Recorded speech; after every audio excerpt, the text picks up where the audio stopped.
प्यारे बच्चों नमस्कार। 11वीं कक्षा की फिजिक्स के तीसरे चैप्टर सरल रेखा में गति के 11वें लेक्चर में आपका स्वागत है। इस लेक्चर में हम एक समान त्वरण से गतिमान वस्तुओं के लिए कुछ शुद्ध गतिकी में समीकरण हैं, वो समीकरण कौन कौन से हैं उनके बारे में जानेंगे और ग्राफीय विधि से इन समीकरणों को सिद्ध करना सीखेंगे, क्या इनकी उत्पत्ति करना सीखेंगे।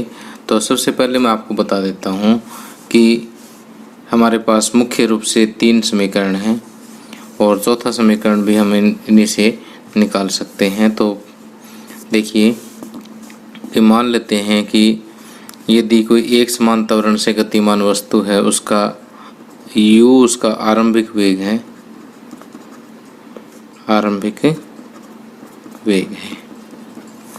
v उसका अंतिम वेग है, a त्वरण है और t जो है वो समय है और s उसका विस्थापन है। तो एक बार फिर से मान लेते हैं कि वस्तु जो है एक सीधी रेखा में चल रही है। जब समय 0 है तब इसका वेग u है, समय जब t आ गया तो इसका वेग कितना हो गया v। इस दौरान जो विस्थापन है वो s है, यहाँ पर जो त्वरण पैदा हुआ वो a है। ऐसी स्थिति के लिए जो सबसे पहला समीकरण है वो ये है v बराबर u प्लस at। दूसरा समीकरण जो है वो है s is equal to ut plus half at square. तीसरा समीकरण है v square minus u square is equal to 2as। और चौथा समीकरण है nवें सेकंड में तय की गई दूरी, nवें सेकंड में तय दूरी। इसको हम SN से भी लिख देते हैं, कई बुक्स में इसको DN से भी लिखा हुआ है। और ये है U plus a/2 into 2a minus 1 की इक्वल है। ठीक, तो मुख्य रूप से हमारे पास ये 3 समीकरण यूज होंगे। ओके, और कुछ एक क्वेश्चन ऐसे आएंगे जिसमें चौथा समीकरण भी यूज होगा। तो अब देखिए कि हम ग्राफीय विधि द्वारा एक समान त्वरण से गतिमान वस्तुओं के जो समीकरण अभी हमने देखे उनको सिद्ध करना सीखेंगे, उनकी उत्पत्ति करना सीखेंगे, उनको ड्राइव करेंगे। तो सबसे पहला जो है v बराबर u प्लस at। इसको ड्राइव करने के लिए पहले हम वेग समय ग्राफ ड्रा करेंगे, एक वेग समय ग्राफ। तो वेग समय ग्राफ आप भली भांति परिचित हैं। यदि आरंभिक वेग u है, अंतिम वेग v है और लिया गया समय t है, तो ये जो है एक सीधी रेखा जो समय अक्ष पर झुकी होगी वो एक इसका वेग समय ग्राफ होगा एक समान त्वरण से चलती हुई वस्तु के लिए। ओके, तो यहाँ पर ये हम जानते हैं कि त्वरण किसके बराबर होता है, ग्राफ के ढाल के बराबर होता है। तो हम लिखेंगे, हम जानते हैं कि त्वरण जो है वो किसके बराबर होता है, ग्राफ के ढाल के बराबर होता है। और ग्राफ का ढाल किसके बराबर होता है, टेंजेंट थीटा, जहाँ पर ये कोण जो है थीटा है। ओके, और वही हम नाम देंगे ए बी सी डी और ई। ठीक, tangent theta B C by A C के बराबर है। ओके, बी सी किसके बराबर है, ए ई के बराबर है और ए सी जो है वो ओ डी के बराबर है। ठीक, और ए ई वी माइनस यू के बराबर, ओ डी टी के बराबर है। और त्वरण हम ए लेते हैं, तो यहाँ से हमारे पास a बराबर v minus u by t आ गया। अब t की इधर ले जाके मल्टीप्लाई कर दो, क्या आ जाएगा, ए टी बराबर वी माइनस यू, क्या वी बराबर यू प्लस ए टी। ठीक, समझ गए। तो इस तरह से जो है हम पहले समीकरण को ड्राइव कर सकते हैं फ्रॉम ग्राफ। अब दूसरा समीकरण देखिए, दूसरा समीकरण है S is equal to U T plus half A T square. Okay, तो पहले हमने इस ग्राफ के अंदर में एरिया निकाला था और वह एरिया किसके बराबर आया था, डिस्प्लेसमेंट के बराबर आया था। तो हम अब यहाँ पर लिखेंगे कि हम जानते हैं कि एस यानी विस्थापन जो है वो किसके बराबर है, वेग समय ग्राफ तथा समय x के बीच का क्षेत्रफल। ओके, अब ये किसके बराबर होगा, area quadrilateral O A C D plus area of A B C. ठीक, अब ये तो आपको पता है एक आयत है, आयत क्या होता है, लंबाई गुणा चौड़ाई, ओ ए इंटू ओ डी, और ये एक ट्रायंगल, ट्रायंगल एक बटे दो आधार गुणा ऊंचाई, एक बटे दो A C into B C. O A U के बराबर है, ओ डी टी के बराबर है, plus half A C O D के बराबर है, और बी सी ई ए के बराबर है। U T plus half O D को आप टी कह दीजिए, ई ए को आप वी माइनस यू कह दीजिए। ओके, अब U T plus half T into V minus U, एक बार रिपीट किया मैंने, फिर इसको टी से डिवाइड और टी से मल्टीप्लाई, टी से मल्टीप्लाई करें टी गुणा टी स्क्वायर हो जाएगा। अब देखिए क्या होना, यू टी प्लस हाफ, ये change in velocity by time, वेग में परिवर्तन बटे समय, क्या हो गया, त्वरण हो गया। त्वरण को ए से लिखेंगे इंटू टी स्क्वायर, तो यहाँ से एस बराबर यू टी प्लस हाफ ए टी स्क्वायर, तो s is equal to U T plus half A t square. ये इस तरह से जो है आप सेकंड समीकरण जो है वो उसकी उत्पत्ति कर सकते हैं। अब तीसरी इक्वेशन जो है वो है V square minus U square is equal to 2as। इसको हमने ड्राइव करना है, तो ड्राइव करने के लिए ग्राफ वही ड्रा करेंगे हम कि इस ग्राफ को मैं नाम दूंगा ए बी। ओके, और ये आरंभिक वेग है, ये अंतिम वेग है। ठीक, इसको ओ ए बी, और यहाँ पर हमने इसको सी नाम दिया था, अब डी दे देते हैं यहाँ पर, और इसको नाम मैं ए दे देता हूँ। ओके, तो अब देखिए कि V square minus U square is equal to S. इसकी शुरुआत तो वहीं से करेंगे जहाँ से सेकंड की थी, कि हम जानते हैं कि विस्थापन किसके बराबर होता है, वेग समय ग्राफ तथा समय x के बीच का क्षेत्रफल। वेग समय ग्राफ तथा समय x के बीच का क्षेत्रफल। लेकिन अब देखिए कि यहाँ पर मैं फार्मूला चेंज करूँगा क्षेत्रफल का। अब मैं सीधा इस समलंब का क्षेत्रफल ज्ञात करूँगा। देखिए समलंब क्या होता है कि एक ऐसी चतुर्भुज जिसकी दो भुजाएं क्या हो, समांतर हो।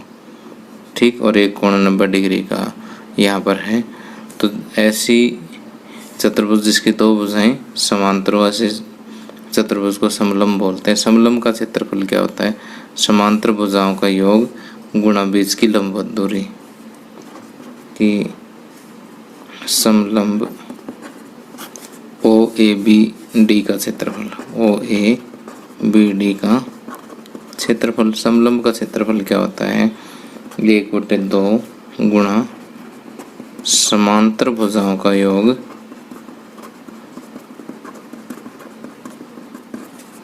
गुणा बीच की लंबवत दूरी। ओके, तो 1/2 समांतर भुजाओं का योग OA plus BD, okay, into बीच की लंबवत दूरी OD के बराबर है। ओके, तो यहाँ से S जो है आपका आ जाता है 1/2 OA, O आगे U के बराबर, BD आ गया, BD किसके बराबर, OE के बराबर, OE है V के बराबर, ठीक, और इंटू OD T के बराबर है। तो यहाँ पर ये थोड़ा सा कारण दे दीजिए कि BD बराबर क्या है, OE के बराबर है, जो किसके बराबर है, V के बराबर है, ठीक। तो अब देखिए कि अब क्या है कि ये हम जानते हैं T किसके बराबर होता है। अब समीकरण 1 से क्या है, समीकरण 1 से V minus U is equal to AT या V is equal to U plus AT, एक ही बात है। तो यहाँ से T किसके बराबर हो जाएगा, T हो जाएगा आपका V minus U by A के बराबर। तो इसको समीकरण A कह दीजिए, इसको समीकरण B कह दीजिए। तो A व B से, ओके, यहाँ से थोड़ा सा कट गया था, दोबारा बता रहा हूँ कि जो गति समीकरण 1 से क्या है, V minus U is equal to AT। तो यहाँ से T की वैल्यू निकाली मैंने V minus U by A, okay, और इसको मैंने समीकरण B का नाम दे दिया, इसको समीकरण A का नाम दे दिया। यहाँ से T की जो वैल्यू उठाई और इसमें रख दी, इसमें रखूँगा तो S इज इक्वल टू क्या आएगा, 1/2 U plus V into V minus U by A।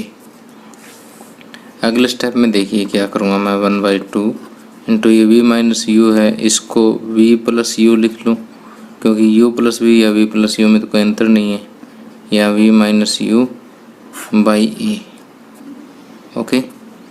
अब ये 2A, इनको इधर S की तरफ ले जा करके मल्टीप्लाई कर देता हूँ, 2AS हो जाएगा, 2A और S, ये 2AS हो गया, और V plus U V minus U, A plus B into A minus B, A square minus B square यानी V square minus U square. तो यहाँ से V square minus U square is equal to 2AS आ जाता है, okay. तो simple सी बात है, यहाँ पर पहले आपने सीधा समलंब का क्षेत्रफल का सूत्र लगाना है, उसके बाद T की वैल्यू पहले गति समीकरण से उठा करके लाने, इसमें पुट कर देनी है, फिर लास्ट में A minus B into A plus B का फार्मूला लगाया और सीधी इक्वेशन ड्राइव हो जाएगी, ओके। अब लास्ट इक्वेशन ऑफ मोशन है कि nवीं सेकंड में तय दूरी। ये nवें सेकंड का अर्थ क्या है, अगर मान लीजिए बॉडी 10 सेकंड तक चली, 0 से 10 सेकंड तक चली, तो मैं ये कहूँगी सही 10वें सेकंड में कितना डिस्टेंस ट्रैवल किया, तो 10 यहाँ पर n है, तो 10वें सेकंड। इसी तरह से n कोई भी संख्या है, इतनेवें सेकंड में बॉडी ने कितनी दूरी तय की या कितना विस्थापन कवर किया है, उसके लिए हमें फार्मूला ज्ञात करना है। तो मान लिया कि एक बार मैं कंसेप्ट को समझाने के लिए कहता हूँ कि 10वें सेकंड की दूरी ज्ञात करनी है, तो पहले तो मैं ये निकाल लूँगा कि 10 सेकंड में दूरी कितनी तय की, फिर मैं देखूँगा कि 9 सेकंड में दूरी तय कितनी की, 10 सेकंड में से 9 सेकंड की दूरी घटा दूंगा तो 10वें की अपने आप बच जाएगी। तो S10 की बजाय इसको मैं D10 कर देता हूँ, ठीक, कि 10वें सेकंड में कितनी दूरी तय की, 10 सेकंड में तय दूरी माइनस 9 सेकंड में तय दूरी, 10वें सेकंड आ जाएगा। ठीक उसी तरह से nवें सेकंड में तय दूरी, कि जैसे यहाँ कहीं कोई n कोई संख्या है तो nवें सेकंड में, तो यहाँ 0 1, तो ये हो जाएगा n-1 और ये हो जाएगा n, तो ये nवें सेकंड में तय दूरी आ जाएगी। तो मैं कहता हूँ कि n सेकंड में तय दूरी माइनस n-1 सेकंड में तय दूरी, पूरी में से इतनी दूरी माइनस कर देंगे। तो nवें सेकंड में तय दूरी को मैं dn से लिख लेता हूँ। dn is equal to Sn minus Sn-1, इस चीज़ का यूज़ करेंगे हम। ठीक, तो n सेकंड में तय दूरी हमारे पास सूत्र है S is equal to ut plus half AT square, इससे निकाल लेंगे हम। t की जगह n रख देंगे बस। ये t सेकंड में तय दूरी है, तो n सेकंड में तय दूरी कितनी हो जाएगी, u1 plus half an square, और n-1 सेकंड में तय दूरी कितनी हो जाएगी, u into n-1 plus half a into n-1 का स्क्वायर। फिर इसमें से माइनस कर देंगे। dn is equal to u1 plus 1/2 square, यानी Sn minus u into n-1 plus half a into n-1 का square. Okay, u1 plus half an square minus, एक बार इसको अंदर सोल्व कर लेते हैं, u1 minus u plus half a into n-1 का whole square, a minus b के होल स्क्वायर का फार्मूला लगेगा a square plus b square minus 2ab। Okay, तो अब u1 plus half an square minus, ये माइनस अब अंदर ले चलिए, u1 plus u minus half a, इसके साथ के साथ अंदर मल्टीप्लाई करते चलेंगे, an square minus half a minus half minus और इंटू माइनस प्लस और 1/2 an, और फिर ये 2 और साथ में ये कट जाएगा। अब देखिए ये प्लस का u1 है, ये माइनस का u1 है, कैंसिल। ये प्लस हाफ an स्क्वायर है, ये माइनस हाफ an स्क्वायर है, ये भी कैंसिल। तो यहाँ से ये आ जाएगा u, और यहाँ पर ये 2 कैंसिल मत करें एक बार, बस ऐसे कैसे रहने दें इसको, और u और ये हाफ a इन दोनों में से कॉमन ले लो, प्लस में हाफ a, और यहाँ बच गया 2 इंटू n, और ये हाफ a कॉमन आ गया, तो ये हमारा माइनस 1 यहाँ बच गया। ठीक, तो यहाँ से हम ये कह सकते हैं कि nवें सेकंड में तय दूरी u plus half a into 2n-1 के बराबर होती है। ठीक, तो देखिए इसको एक बार मैं फिर से रिपीट कर देता हूँ कि ये है n सेकंड में तय दूरी, ये n-1 सेकंड में तय दूरी। तो t सेकंड में तय दूरी जो हमारी सेकंड इक्वेशन है मोशन की वही है, यहाँ t की जगह पहले में n रख दिया और दूसरे में n-1 रख दिया। अब फर्स्ट में से सेकंड माइनस कर दिया यहाँ पर, यानी इसमें से ये माइनस कर दिया। माइनस करने के बाद जैसे यहाँ पर थोड़ा सा अलजेब्रा आपको सोल्व करना पड़ेगा, उसके बाद कोई ज़्यादा मुश्किल नहीं है, ये 1-2 बार करके देखोगे समझ आ जाएगा। तो प्यारे बच्चों